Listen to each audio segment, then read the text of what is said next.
विघ्नों का नाश करे शुभ के दाता जो, संकट में सहारा बने सबके बुद्धि प्रदाता वो। बोलिए गणपति भगवान की जय। संकष्टी चतुर्थी का महात्म्य अपार है।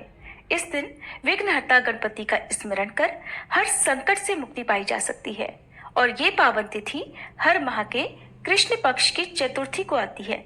सभी संकटों का नाश करने वाली पवित्र चतुर्थी के दिन जो भक्त सच्चे मन से उपवास रखकर गणेश भगवान का पूजन करके चतुर्थी की कथा का श्रवण करता है, उसके जन्म जन्मांतर के पापों का नाश होकर, उनके सभी संकटों का नाश होकर उनकी सभी मनोकामनाएं पूर्ण होती हैं और भगवान गणेश की कृपा से उनके घर में सुख समृद्धि के भंडार भर जाते हैं।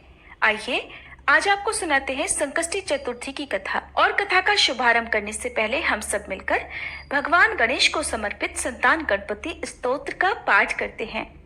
सिद्धि बुद्धि सहित उन गणनाथ को नमस्कार है जो पुत्र वृद्धि प्रदान करने वाले तथा सब कुछ देने वाले देवता हैं। जो भारी पेट वाले अर्थात लंबोदर, गुरु अर्थात ज्ञानदाता, गोप्ता अर्थात रक्षक, गुहा अर्थात गूढ़ स्वरूप तथा सब ओर से गौर हैं, जिनका स्वरूप और तत्व गोपनीय है तथा समस्त भुवनों के रक्षक हैं, उन चिदात आप गणपति को नमस्कार है जो विश्व के मूल कारण, कल्याण स्वरूप, संसार की सृष्टि करने वाले सत्य रूप तथा शुंडाकारी हैं।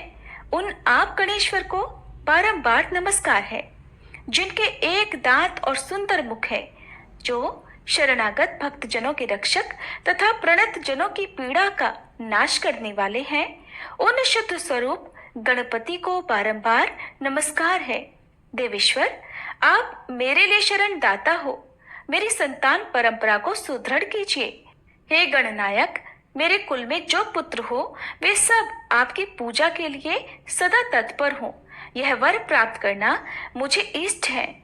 यह स्तोत्र समस्त सिद्धियों को देने वाला है, इसलिए चतुर्थी के व्रत में विशेष रूप से इस स्तोत्र का पाठ करना चाहिए। चतुर्थी की कथा के अनुसार एक बार देवी पार्वती जी ने भगवान गणेश जी से पूछा, हे गणेश, मार्गशीर्ष मास के कृष्ण पक्ष की चतुर्थी के दिन गणेश जी की पूजा किस रीति से करनी चाहिए? तब गणेश जी ने उत्तर दिया, हे हिमालय नंदिनी, मार्गशीर्ष मास में पूर्वोक्त रीति से अर्थात पहले बताई गई रीतियों से ही गजानन नामक गणेश जी की पूजा करनी चाहिए। पूजन करने के बाद अर्घ्य देना चाहिए।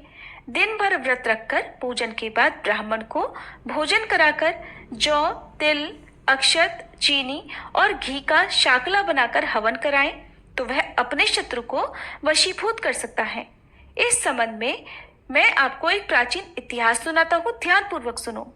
गणेश जी देवी पार्वती जी से आगे कहते हैं, प्राचीन काल में त्रेता युग में दशरथ नामक एक प्रतापी राजा हो चुके हैं।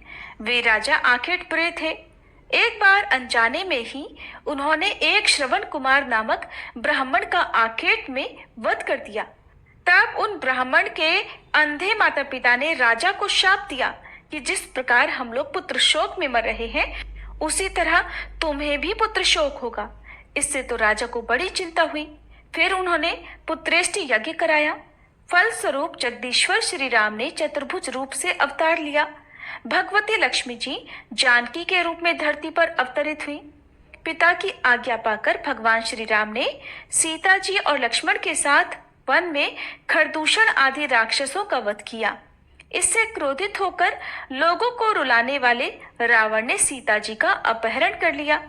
सीता जी के वियोग में भगवान श्री रामचंद्र जी ने पंचवटी का त्याग कर दिया और ऋषिमुख पर्वत पर पहुंचकर सुग्रीव के साथ मित्रता की। इसके बाद सीता जी की खोज में हनुमान आदि वानर तत्पर हुए। ढूंढते ढूंढते वानरों ने गिद्धराज संपाति को देखा। इन वानरों को देखकर संपाति ने पूछा कि तुम लोग कौन हो? इस वन में कैसे आए हो? तुम्हें किसने भेजा है? यहाँ पर तुम्हारा आना किस प्रकार हुआ है? संपाति की बात सुनकर वानरों ने उत्तर दिया कि भगवान विष्णु के अवतार दशरथ नंदन राम जी पत्नी सीता जी और भाई लक्ष्मण जी के साथ दंडक वन में आए हैं। वहां पर उनकी पत्नी सीता जी का अपहरण कर लिया गया है। हे मित्र, इस बात को हम लोग नहीं जानते हैं कि सीता जी इस समय कहाँ हैं। उनकी बात सुनकर संपाति ने कहा कि तुम सब रामचंद्र जी के सेवक होने के नाते हमारे भी मित्र हो। जानकी जी का जिसने हरण किया है और वह स्थान जहां पर है वह मुझे मालूम है। सीता जी के लिए मेरा छोटा भाई जटायु अपने प्राण गंवा चुका है। श्री रामचंद्र जी के चरण कमल का स्मरण कर हमारे भाई ने अपना शरीर त्यागा है। यहाँ से थोड़ी ही दूर पर समुद्र है और समुद्र के उस पार राक्षस नगरी है। वहां शीशम के पेड़ के नीचे सीता जी बैठी हुई हैं। आप लोग देखिए, रावण द्वारा अपहृत सीता जी अभी भी मुझे दिखाई दे रही है। मैं आपसे सत्य कह रहा हूँ। सभी वानरों में हनुमान जी अत्यंत पराक्रमशाली हैं, इसलिए उन्हें वहां जाना चाहिए। केवल हनुमान जी ही अपने पराक्रम से समुद्र लांघ सकते हैं, अन्य कोई भी इस कार्य में समर्थ नहीं है। तब संपाति की बात सुनकर हनुमान जी ने पूछा, हे संपाति, दुरस्तर समुद्र को मैं किस प्रकार लांघ सकता हूँ? हमारे सब वानर उस पार जाने में असमर्थ हैं, तो फिर मैं अकेला कैसे पार जा सकता हूँ? हनुमान जी की बात सुनकर संपाति ने उत्तर दिया, हे मित्र, आप संकट नाशक गणेश चतुर्थी का व्रत कीजिए। उस व्रत के प्रभाव से आप समुद्र को क्षण भर में ही पार कर लेंगे। संपाति के आदेश से संकष्टी चतुर्थी के उत्तम व्रत को फिर हनुमान जी ने किया।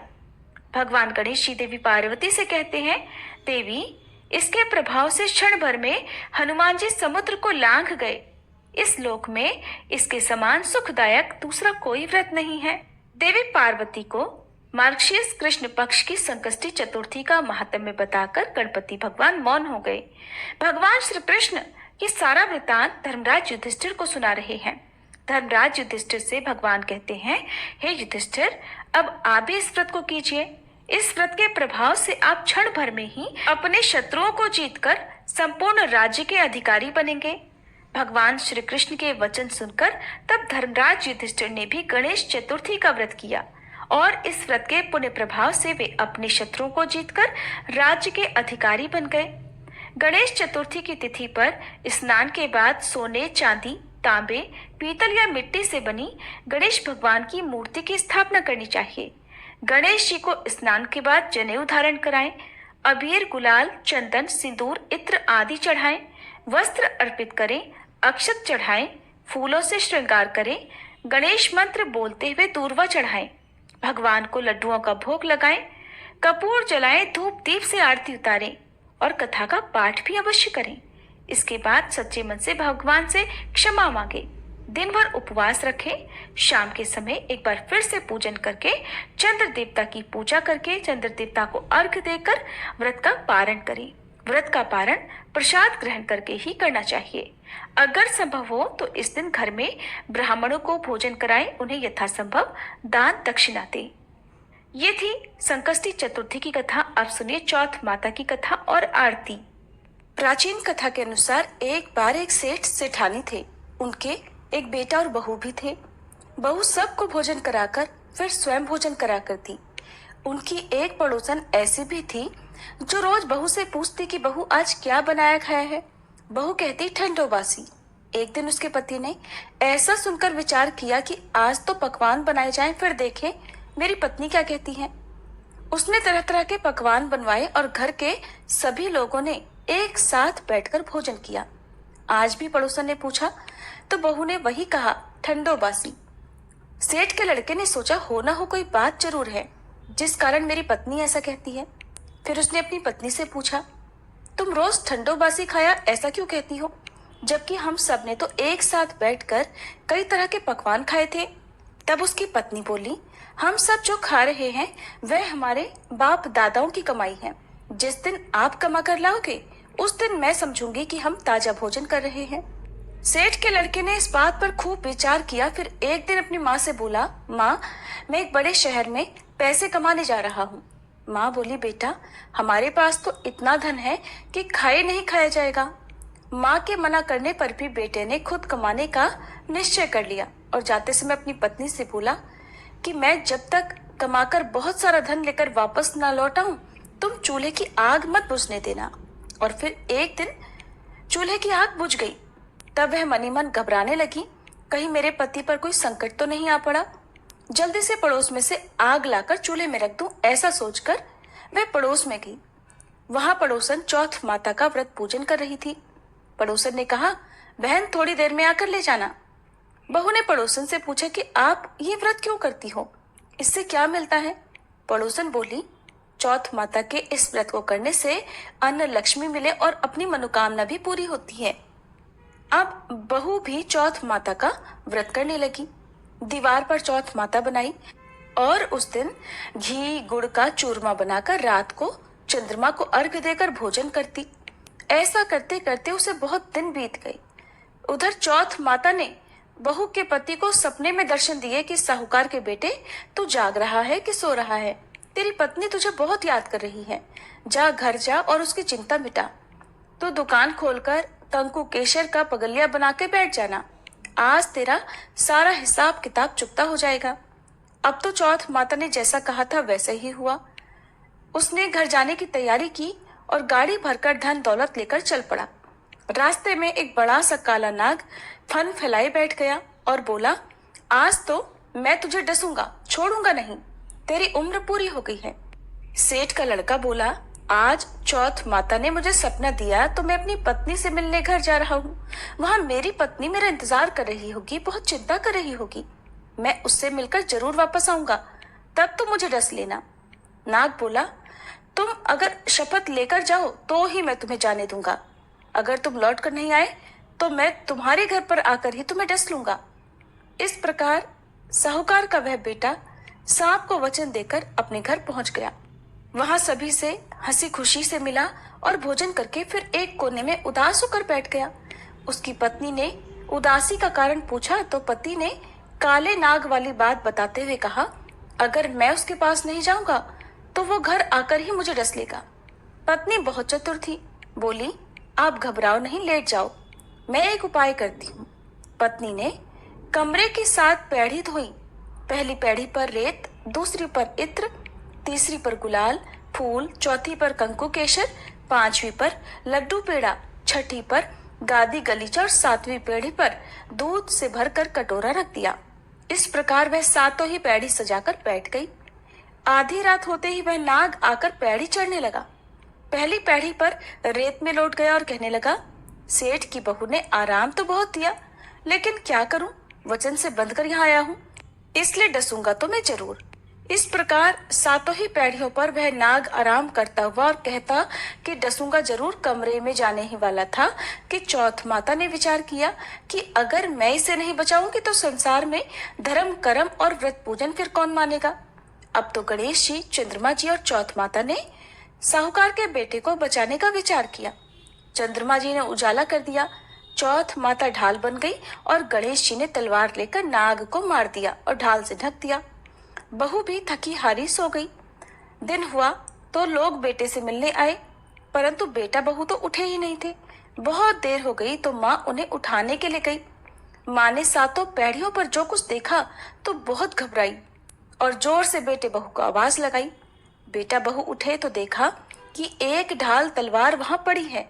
अब ढाल उठाई तो वही काला नाग मरा हुआ पड़ा है। बेटा बहू ने सोचा कि आज तो धर्म कर्म ही आड़े आए, जब भगवान श्री गणेश और चौथ माता ने हमारी रक्षा की।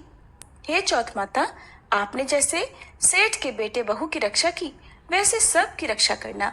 प्रेम से बोलिए, चौथ माता की जय। जय गणेश जय गणेश जय गणेश देवा, माता जाकी पार्वती पिता महादेवा। जय गणेश जय गणेश जय गणेश देवा, माता जाकी पार्वती पिता महादेवा।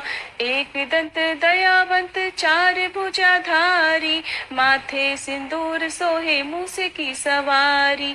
जय गणेश जय गणेश जय गणेश देवा, माता जाकी पार्वती पिता महादेवा। पान चढ़े फूल चढ़े और चढ़े मेवा, लड्डुअन का भोग लगे संत करे सेवा। जय गणेश जय गणेश जय गणेश देवा, माता जाकी पार्वती पिता महादेवा। अंधन को आँख देत कोढ़िन को काया, बांझन को पुत्र देत निर्धन को माया। जय गणेश जय गणेश जय गणेश देवा, माता जाकी पार्वती पिता महादेवा। सूर्य श्याम शरण आए सफल की जय सेवा, माता जाकी पार्वती पिता महादेवा। जय गणेश जय गणेश जय गणेश देवा, माता जाकी पार्वती पिता महादेवा। दीनन की लाज रखो शंभु सतकारी, कामना को पूर्ण करो जाऊं बलिहारी। जय गणेश जय गणेश जय गणेश देवा, माता जाकी पार्वती पिता महादेवा। जय गणेश जय गणेश जय गणेश देवा, माता जाकी पार्वती पिता महादेवा।